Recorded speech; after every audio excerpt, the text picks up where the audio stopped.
Honeycomb এই খাবারটি বানিয়ে আপনি আপনার সন্তানের কাছে হয়ে যাবেন সেরা মা। আর বাংলাদেশের সকল দোকানদার তো একদম চেয়েই থাকবে।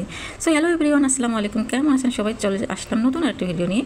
তো কীভাবে বানালাম চলেন রেসিপিতে চলে যাই। আগে একটাই অনুরোধ, আমার ভিডিওগুলো আপনাদের ভালো লাগে থাকলে অবশ্যই চ্যানেলটিকে সাবস্ক্রাইব করে পাশেই থাকবেন।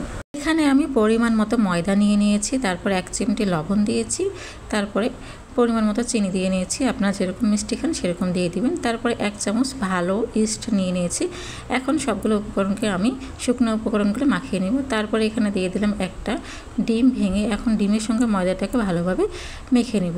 ময়দাটাকে ভালোভাবে মেখে নেওয়া হয়ে গেলে আমি এখানে কুসুম গরম দুধ দিয়ে ডোটাকে আস্তে আস্তে তৈরি করব। আমি দুধটা একবারে দিব না, আস্তে আস্তে দিয়ে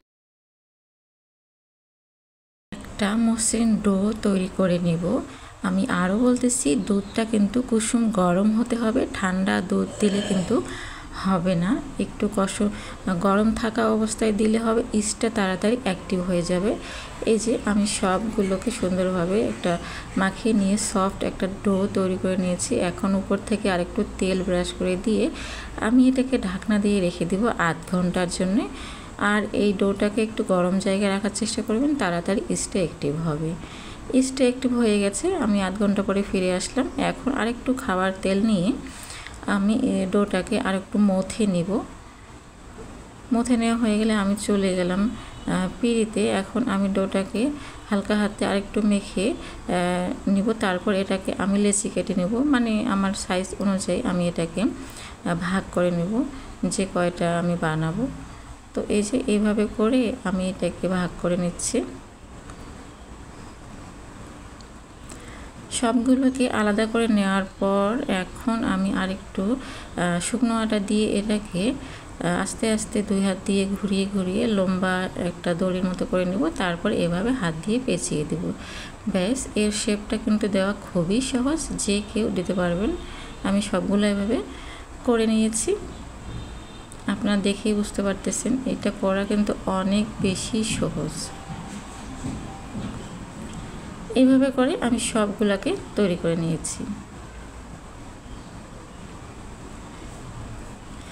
এখন আমি উপর থেকে আরেকটু কাঁচা দুধ দিয়ে দিলাম, যেন আমি এখানে তিল দেব উপরে, দেখে ভালো লাগার জন্য দেখতে। তো কাঁচা দুধ দেওয়ার কারণে তিলটা কিন্তু তেলের মধ্যে আর পড়ে যাবে না, যার কারণে দুধটা উপর থেকে দিচ্ছি। তাছাড়াও দুধ এভাবে দিলে কিন্তু সুন্দর একটা কালার আসে উপর দিকে। তো সবগুলো দেওয়া হয়ে গেলে আমি চুলায় প্যান বসিয়ে দিয়েছি এবং তেল দিয়ে দিয়েছি।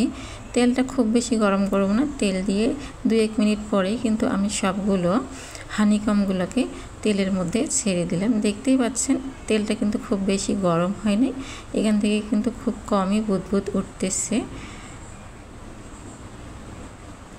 তো সবগুলোকে দিয়ে একটু সময় নিয়ে মিডিয়াম টু লো আঁচে এটাকে ভেজে নিতে হবে। আর দেখতে পাচ্ছেন হানিকমগুলো কিন্তু ফুলে ডাবল হয়ে গেছে। আমার কড়াইতে জায়গা হচ্ছিল না, আমার মনে হয় যে এগুলা 2 বারে ভেজে নিলে ভালো হতো। তো যেহেতু দিয়েই ফেলেছি আর উঠালাম না, ওইভাবেই ভেজে নিলাম। তো উল্টিয়ে পাল্টিয়ে আমি সব দিক দিয়ে সুন্দরভাবে ভেজে নিয়েছি, সুন্দর একটা কালার আসার পর্যন্ত। সবগুলো ব্রাউন কালার হয়ে গেলে আমি একটা একটা করে সবগুলোই তুলে নিব।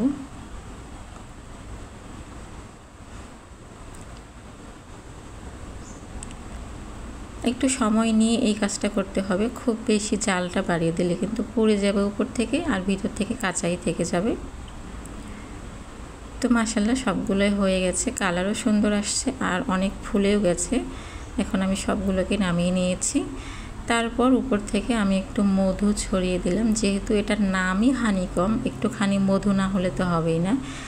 আর এটা খেতে কীরকম, সেটা হচ্ছে কেক আর পাউরুটির মাঝামাঝি অবস্থানে।